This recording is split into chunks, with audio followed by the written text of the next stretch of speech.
If you want to understand Genesis 35, you have to picture where Jacob is at mentally and physically right before this. Chapter 34 was an absolute disaster for him. His family was caught up in a violent, messy scandal in Shechem, and Jacob was essentially panicking, thinking the neighboring towns were going to wipe his family off the map. So Genesis 35 opens with a much-needed divine reset. Grab a cup of coffee, and let's walk through what happens next. Because it is a roller coaster of spiritual highs, heartbreaking lows, and absolute family drama. God steps into Jacob's panic and says, "Arise, go up to Bethel and live there. Make an altar there to the God who appeared to you when you fled from your brother Esau." Bethel is a special place for Jacob. It's where he had that famous dream of the staircase to heaven years ago. God is basically saying, let's go back to where it all started. Let's go back to the basics. But Jacob knows he can't approach God with his family carrying all their literal and metaphorical baggage. He tells his household, "Put away the foreign gods that are among you, purify yourselves, and change your clothes." Side note, you have to laugh a little here. Jacob has been leading this family for years, but apparently they've been hoarding little idol statues this whole time. It's like discovering your kids have been hiding a stash of junk food under their beds. Jacob takes all their foreign gods and the protective rings they wore in their ears, and he buries them under an oak tree near Shechem. It's a powerful image of leaving your old baggage in the dirt before moving forward with God. As they pack up and leave, you'd think the neighboring Canaanite towns would attack them in retaliation for what happened in chapter 34. But verse 5 says, "A terror from God fell upon the cities that were around them." Nobody even laid a finger on them. God literally threw a divine shield of intimidation around Jacob's family so they could travel safely. They arrive in Bethel, and Jacob builds an altar, calling the place El Bethel, which means the God of Bethel. Right in the middle of this spiritual high, the Bible drops a quick, sad detail. Deborah, who was the childhood nurse of Jacob's mother, Rebekah, passes away.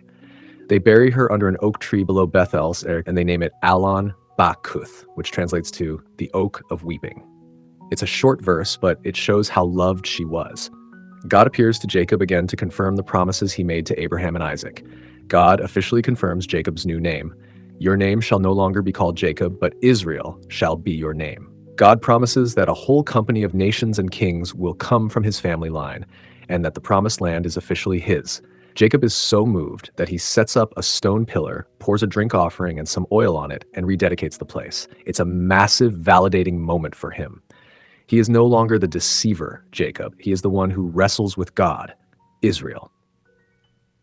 This is where the story takes a heavy, heartbreaking turn. As they leave Bethel and are traveling toward Ephrath, which is Bethlehem, Jacob's favorite wife, the absolute love of his life, Rachel, goes into labor. It's a brutal, difficult birth. As she is tragically taking her last breaths, she gives birth to a baby boy. With her dying breath, she names him Ben-Oni, which means son of my sorrow. Can you imagine the grief? But Jacob steps in. He can't bear to let his son carry that heavy, tragic identity for the rest of his life. So Jacob renames him Benjamin, which means son of the right hand, a title of strength and honor. Rachel dies and is buried right there on the road to Bethlehem. Jacob sets up a pillar over her grave to honor her. It's one of the most painful goodbyes in the Bible. Israel, Jacob, keeps moving, pitching his tent near the Tower of Eder. And then, out of nowhere, we get hit with an absolute soap opera-level scandal. Verse 22 casually mentions, "Reuben went and lay with Bilhah, his father's concubine, and Israel heard of it." Yikes. Reuben is Jacob's oldest son, and Bilhah is the servant wife who belonged to the late Rachel. This wasn't just a gross moral failure. It was a brazen power play, an attempt by Reuben to assert dominance in the family. The text simply says, Israel heard of it. There's no big explosion of anger recorded here, just a chilling, ominous silence. Spoiler alert, Jacob does not forget this, and it costs Reuben his birthright later in Genesis 49. Before wrapping up the chapter, the narrator gives us a quick head count. These are the 12 sons of Jacob, the men who will become the literal foundation of the 12 tribes of Israel. From Leah, Reuben, the oldest, Simeon, Levi, Judah, Issachar, Zebulun. From Rachel, Joseph and Benjamin. From Bilhah, Rachel's servant, Dan and Naphtali. From Zilpah, Leah's servant, Gad and Asher. God promised him a nation, and here is the starting lineup. Messy? Yes, but God is going to use them anyway. The chapter ends with a beautiful, quiet reunion. Jacob finally makes it back home to Mamre, Hebron, to see his elderly father, Isaac. Isaac lives to be a whopping 180 years old before he breathes his last and is gathered to his people.